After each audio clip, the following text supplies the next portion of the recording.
오늘 아침 하나님께서 우리에게 주시는 말씀은 요한복음 14장 26절로 27절까지의 말씀입니다. 요한복음 14장 26절로 27절 말씀, 우리 마음을 같이 해서 26절, 27절 봉독토록 합니다. 보혜사 곧 아버지께서 내 이름으로 보내실 성령, 그가 너희에게 모든 것을 가르치시고 내가 너희에게 말한 모든 것을 생각나게 하시리라. 평안을 너희에게 끼치노니 곧 나의 평안을 너희에게 주노라. 내가 너희에게 주는 것은 세상이 주는 것 같지 아니하리라. 너희는 마음에 근심도 말고 두려워하지로 말라. 아멘. 저는 오늘 본문 말씀을 통해서 과도한 열정을 버리라 라는 제목으로 주의 말씀을 선포하도록 하겠습니다. 사람은 누구나 마음의 평안함을 추구합니다. 어떤 인생도 마음이 불안하고 또 근심 초조한 것을 좋아하는 인생이 없습니다. 종종 이 구글에다가 이러한 내용을 검색하면 수많은 내용들이 나올 때가 있습니다. Simple way to enjoy peace of mind 뭐 이런 거 집어넣어 보면 마음의 평안을 얻는 단순한 길 뭐 이러면 수없이 많은 것이 검색이 됩니다. 사람들 생각에 아마도 누구를 막론하고 다 평안을 원하는 그러한 욕구가 있다 하는 것을 보게 됩니다. 오늘 본문의 27절도 보면 너희는 마음에 근심도 말고 두려워하지 말라고 주님이 말씀해 주십니다. 우리가 어떻게 하면 마음의 근심과 두려움을 떨쳐 버릴 수 있겠습니까? 주 안에서 기쁨으로 사는 인생, 과연 우리가 어떻게 할 때 평안함 가운데 놓여질 수 있겠습니까? 오늘 본문 말씀을 통해서 우리는 정말 하나님께서 원하시는 참된 평안, 안전, 그러한 마음의 안식, 이걸 누릴 수 있는 길을 살피기를 원합니다. 토마스 아켄피스는 이것을 한마디로 과도한 열정을 버리라는 말로 요약을 합니다. 과도한 열정이라는 것이 무엇을 의미하는가? 그것은 바로 세속적인 욕망, 외부적 요소를 향하여 탐심을 가질 때 마음의 평안은 사라지게 된다는 겁니다.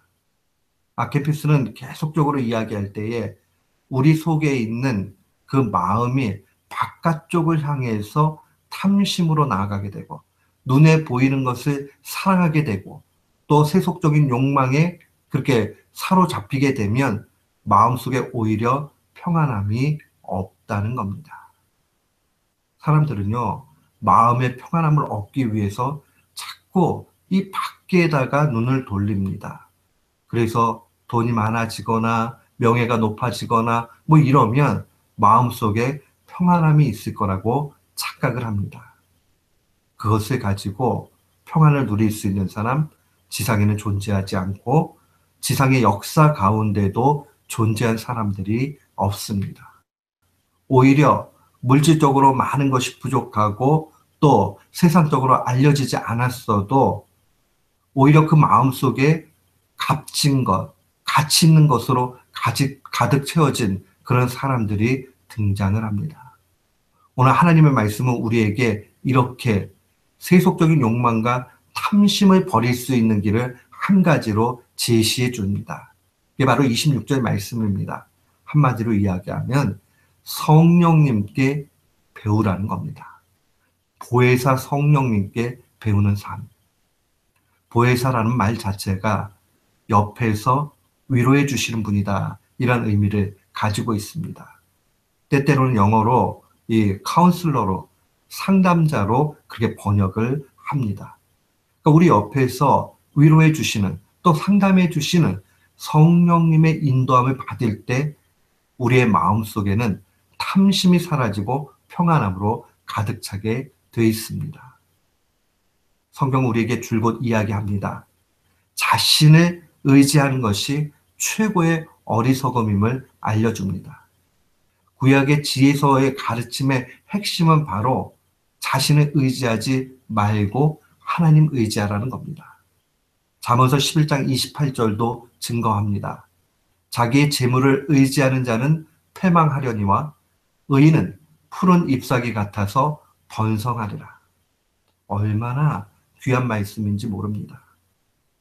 자기를 의지하고 자기 주머니에 있는 재물을 의지하는 사람, 그 사람 결국은 패망하게 돼 있습니다.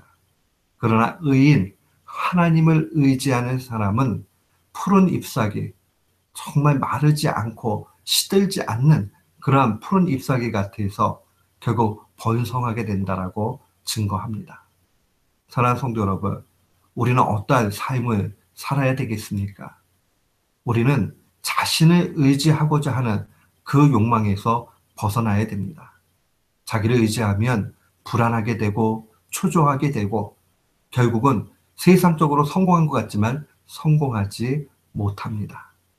그러나 성령님 의지하면 우리 속에 기쁨과 만족과 또한 안정과 평안함이 넘치게 되어 있습니다. 과연 성령님은 어떠한 분이십니까?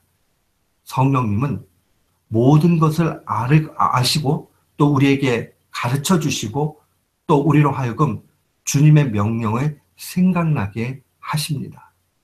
한마디로 이야기하면 지혜의 근원이시고 최고의 교사시고 우리가 이 땅 가운데 어떻게 살아야 되는지 알려주시는 그러한 분입니다.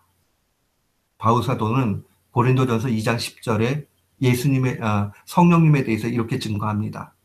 오직 하나님이 성령으로 이것을 우리에게 보이셨으니 성령은 모든 것, 곧 하나님의 깊은 것이라도 통달한다라고 증거합니다. 성령 충만하면 최고의 지혜, 하나님께로부터 나오는 지혜를 얻게 된다는 말입니다. 이 하나님으로부터 얻어지는 지혜가 우리를 지배하게 되면 세속적인 욕망과 탐심이 없어지게 되고 그렇게 되면 우리의 마음이 지켜지게 되고 이 세속적인 사람으로 살아가지 않을 때 우리의 마음은 평안함으로 가득 차게 됩니다. 성령에 민감한 사람은 자기 마음을 지키는 사람입니다. 자기 마음을 지키는 사람이라는 것은 영적으로 작은 것에 대해서도 예민하게 그렇게 반응하는 신자를 의미합니다. 지난주에도 설교했지만 이 김남준 목사님이라는 분이 마음지킴이라는 책을 쓰셨습니다. 거기에 보면 이런 말씀이 나옵니다. 신령한 사람은 능력이 많은 사람이 아니라 죄가 무엇인지 제대로 아는 사람이다 라고 그렇게 썼습니다. 신령한 사람이 우리는 능력 많고 정말 세상적으로 힘이 있고 이렇게 생각할 수 있어요. 그러나 신령한 사람은 이 죄가 무엇인지를 정확하게 아는 사람. 다른 말로 이야기하면 마음을 지킬 수 있는 그 사람이 실력 있는 사람이라는 겁니다. 마음을 지키게 되면 죄를 떠나게 됩니다. 이 마음을 지키기 위해서 우리가 성령 충만해야 되는데 특별히 이 김남주 목사님은 3가지를 유의해야 된다라고 그렇게 알려줍니다.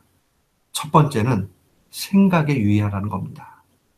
우리가 마음 지키기 위해서 성령 충만함을 갖기 위해서 이 생각을 할 때에 좋은 생각뿐만 아니라 이 성경이 우리에게 얘기하고자 하는 그 생각으로 가득 차야 됩니다. 한마디로 이야기하면 관점 자체가 성경의 관점대로 볼 수 있어야 됩니다. 내가 생각하는 것, 내가 원하는 것이 아니라 하나님은 어떠한 관점으로 보시는지 그 생각을 유념해야 됩니다. 두 번째는 보는 것에 유의하라고 그렇게 이야기합니다. 사랑하는 성도 여러분, 보는 거라는 것은 유해 환경을 의미합니다. 내게 해를 끼칠 만한 상황들이 되면 잊지도 말아야 되고 보지도 말아야 됩니다. 자꾸 내 눈이 범죄할 만한 것들에 가 있으면 우리의 마음과 눈은 어두워지기 마련입니다. 또한 마지막으로 기억해야 되는 것은 말하고 듣는 것에 유의하라는 겁니다. 좋은 말을 해야 되고 특별히 가십 같은 거 하지 않아야 됩니다. 만약에 누군가가 자꾸 가십을 하거나 또 신앙적인 유익이 없는 얘기들을 하게 되면 그 상황들을 조용히 떠날 수 있어야 합니다. 우리가 자꾸 나쁜 얘기 듣고 나쁜 말 하고 그 다음에 보는 것이 좋지 못하고 그 다음에 생각 자체가 세속적인 생각을 하고 이러다 보면 결국 하나님과 멀어지게 되고 마음을 지키지 못하게 되고 그러면 성령 충만하지 못하니까 하나님의 뜻대로 살지 못하고 세속적인 욕망에 빠지게 되는 겁니다. 사랑하는 성도 여러분, 이 사실을 분명히 알아야 됩니다. 하나님의 말씀은 우리에게 부자가 되고 세상에서 성공하는 것이 죄라고 말하지 않습니다. 오히려 성령의 인도함이 없이 성공하는 것이 문제라고 그렇게 증거합니다. 세상에서 성공할 수 있어요. 부자 될 수 있고 세상에서 높아질 수 있습니다. 그런데 성령의 인도함 없이 그렇게 되면 죄악입니다. 큰 재앙이에요. 그런데 우리가 성령의 인도함을 받아서 그렇게 된다면 이보다 더 좋은 것 또 어디 있겠습니까? 성령의 인도함을 받는 근거의 방법은 당연코 기도하는 겁니다. 기도함 없이 성령 충만할 수 없습니다. 빌립보서 4장 6절로 7절은 증거합니다. 아무도 염려하지 말고 다만 모든 일에 기도와 간구로 너희 구할 것을 감사함으로 하나님께 아뢰라. 기도하라는 거죠. 그리하면 모든 지각에 뛰어난 하나님의 평강이 그리스도 예수 안에서 너희 마음과 생각을 지키시리라. 얼마나 귀한 말씀입니까? 결국 기도하고 나아갈 때에 마음도 지켜지고 또한 세속적인 그런 탐심도 다 버리게 되고 우리의 마음에는 평강이 넘치는 겁니다.